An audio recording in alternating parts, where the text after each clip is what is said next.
Alright, so let's start with problem number 1. Problem number 1 says, a polling company reported that 53% of 1,013 surveyed adults said that secondhand smoke is very harmful. Complete parts A through D. So I pulled up a test review that I'd already worked out. You can do that by going to, after you've submitted one, at least one, you can go to a gradebook and review, and then you can pull that up pretty easy. And you can even print it out if you need to. That would be a good idea, especially print out one with the answers. That way you have something to study and something to go by. Because these are just like the problems that's going to be on your test. All right? So problem number 1, part A, says find the exact value that is 53% of 1,013. All right? So 53% is 0.53, and then of 1,013. So 0.53 times 1,013. I'm going to pull up your Windows calculator to do these calculations. So 0.53 times 1,013. All right, and I have 536.89. Back to my test review. You see right here, 536.89. So that is correct for number 1, part A. Now, could the result A be the actual number of adults who said secondhand smoke is very harmful? Why or why not? Well, as I look at this answer right here, you see it's 536.89. And we can't have 536.89 adults. And we got this decimal part. So that can't be the exact number. Maybe if it would have come out to be 536.00, then you could say, yeah, that's the exact number. But the decimal part kind of tells you on this problem, no, that's not the exact number. So here are your 4 choices. Of course, it shows the correct one here is A. And it says the reason why is because a count of people must result in a whole number. And so there is another option for no. It says because that is a very rare opinion. It's not an opinion. We worked the problem out. It came from a company that hopefully didn't just write down these numbers for nothing. So that's the only answer it really could be. All right, part C. What could be the actual number of adults who said that secondhand smoke is very harmful? The actual number of adults with this opinion could be. Now, I'm going to mouse over this just so we'll see it. You don't see this whenever you're putting in your answer. It will take a lot of answers right around what it should be. 536 or 537, that would probably be the numbers that I would put in. If it were me, I would always round it to the nearest whole number. So you look at the number after the decimal, it's 8, that's 5 or greater. So I would just round that to 537. And that's why it put that as the most correct answer, I guess. So, and then D, among the 1,013 respondents, 104 said that secondhand smoke is not at all harmful. What percentage of respondents said that secondhand smoke is not at all harmful? So we have 104. We want to know what percent of 1,013 is that. Okay. So that was part A. This is part D.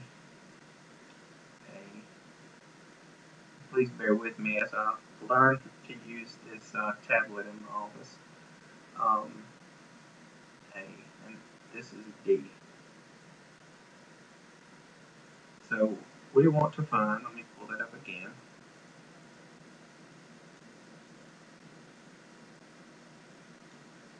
I want to find out what percent is 104 of 1,013. The easiest way to do that would be to take 104 and divide that by 1,013. So Probably going to use a calculator to do that. 1,013 divided into 104. Again, please bear with me as I get used to this tablet. I'm not very good at it right now. So calculator, this is going to give me a decimal, which is okay. I can change that over to a percentage pretty easy. So 104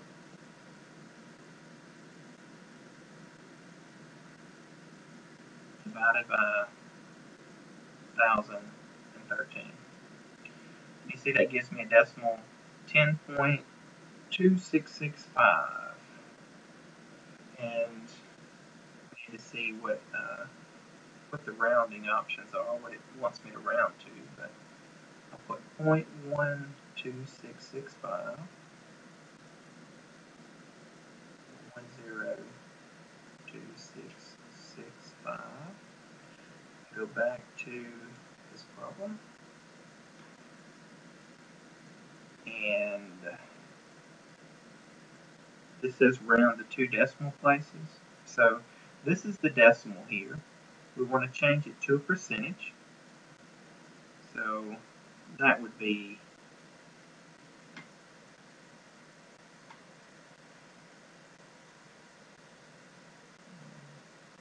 10.2665%. If I round it to 2 decimal places, that's what I want to round to, so look at the next digit. So that's going to be 10.27%.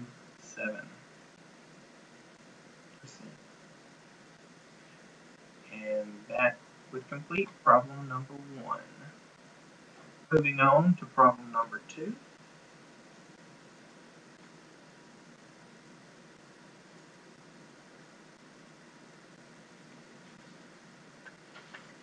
An ad for a device used to discourage car thefts stated that this device reduces your odds of car theft by 400%. What is wrong with this statement? Okay, so reduces your chances by 400%. That sounds like 400% is a large amount. If they reduce the odds by 100%, that would mean that car thefts would be eliminated. 100% reduction would mean none at all. So 400%, that's kind of misleading because 100% less would be none. You can see right here, if the device eliminated all car thefts, it would reduce the odds of the car theft by 100%. So the 400% figure is misleading.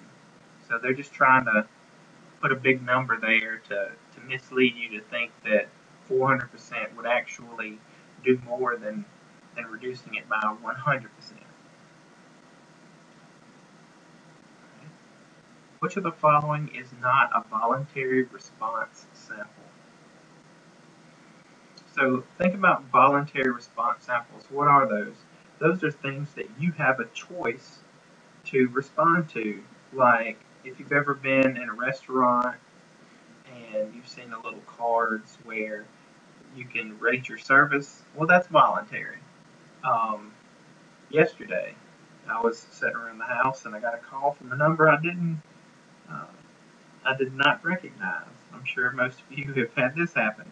It was some kind of survey from some company about some random topic.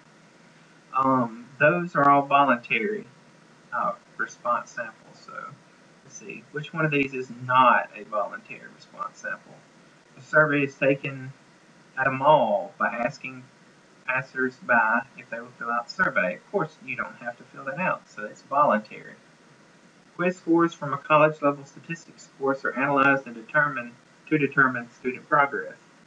Well, if I looked at your quizzes and I was going to analyze those to determine your student progress, then that's not voluntary.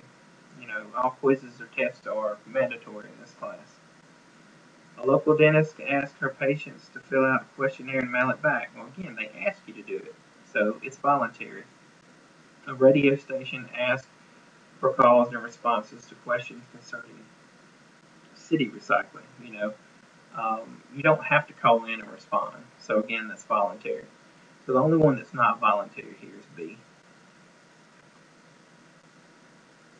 All right, which of the following is not a misuse of statistics? So many ways to misuse statistics to lead you to believe one thing or another.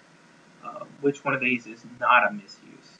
So probably a lot of misuses down here. Making conclusions about a population based on a voluntary response sample. That's pretty bad.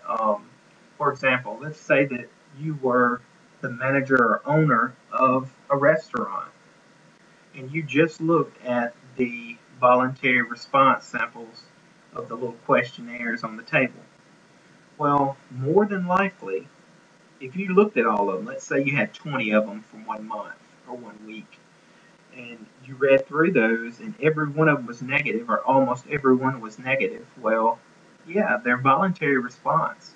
So you're probably not going to fill one out if you have great service and the food is great because that's what you expect. So, you know, if you go by just the results, let's say I had 20 of those and 18 of those were negative and 2 were positive, I could not assume that the entire population of people that eat at my restaurant, that 18 out of every 20 are or do not like my food or the service. So you can't draw conclusions like that. So that's misleading. Concluding that a variable causes another variable because they have some correlation.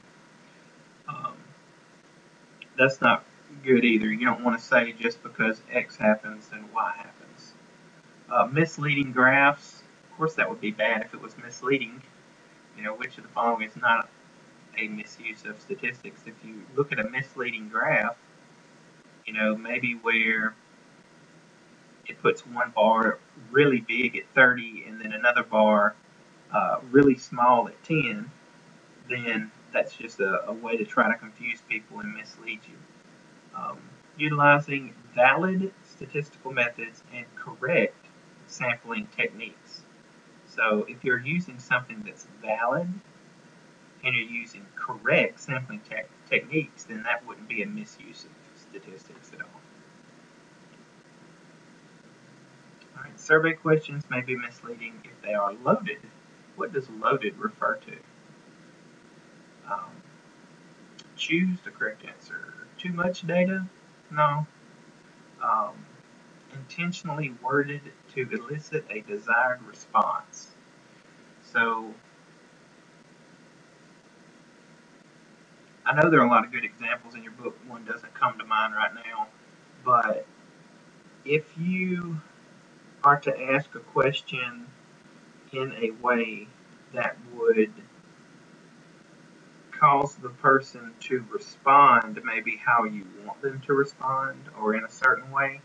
Like, for example, let's say that one question on the survey was maybe Coca-Cola contains 300 calories.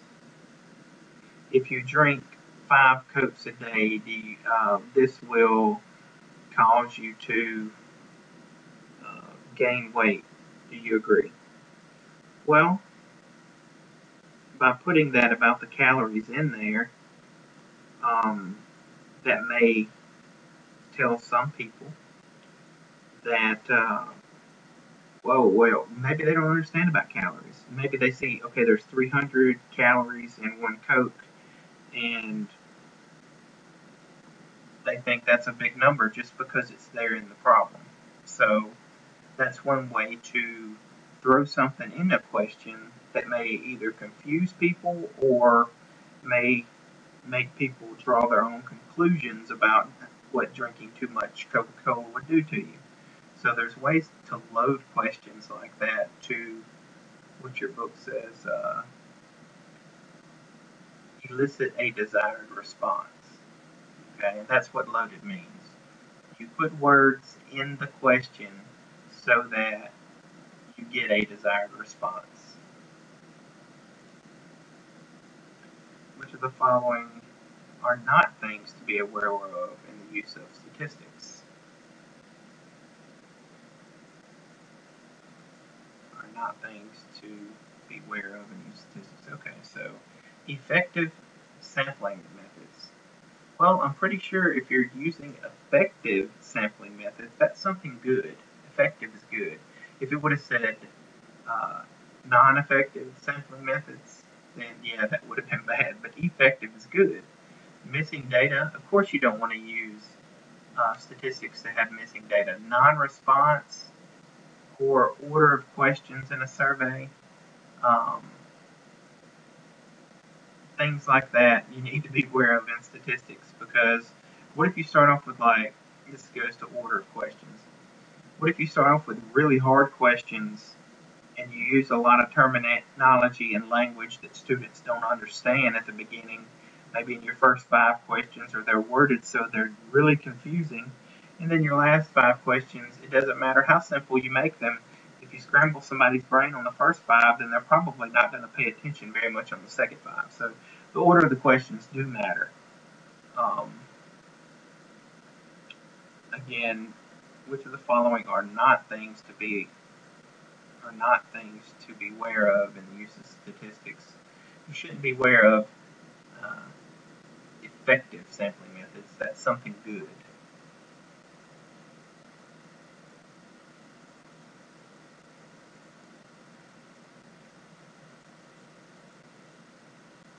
All right, I believe we're on question number 7. How do a parameter and a statistic differ?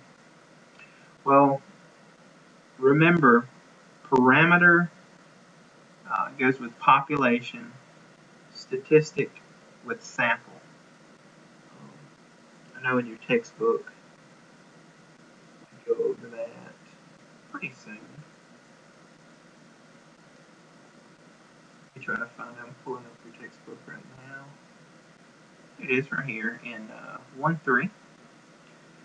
A parameter is a numerical measurement describing some characteristic of a population.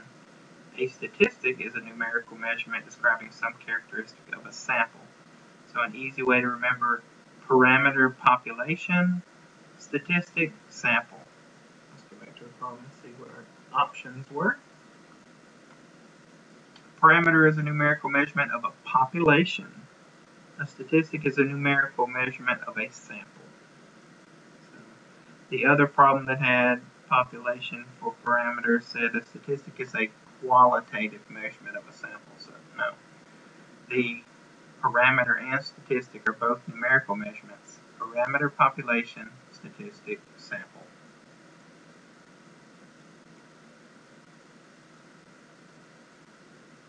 All right, on to question 8.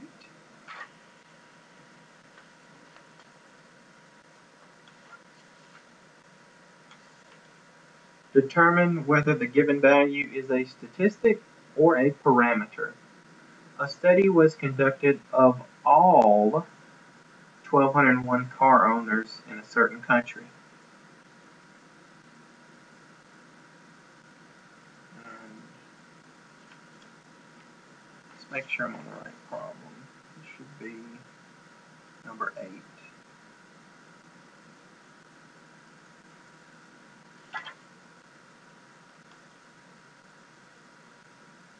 Alright, sorry about that. I read the wrong question. I was just looking at a piece of paper. Determine whether the given value is a statistic or a parameter. A survey found that 33% of all respondents have jobs. Okay, 33% of all respondents have jobs. Well, all the people that respond, that's a small sample.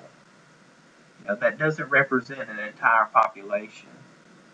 So, respondents, that would be, like I said, that would be, this 33% is from a sample. So The value is a statistic because it is a numerical measurement describing some characteristic of a sample. Statistic, sample.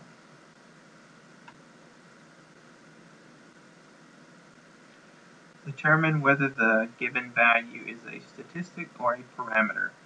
A sample of seniors is selected, and it is found that 50% on a computer. Well, the keyword here is a sample of seniors.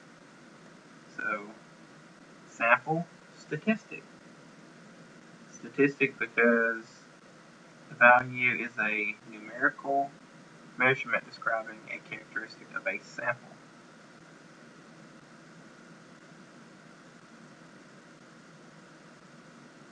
Number 10, determine whether the given value is a statistic or a parameter.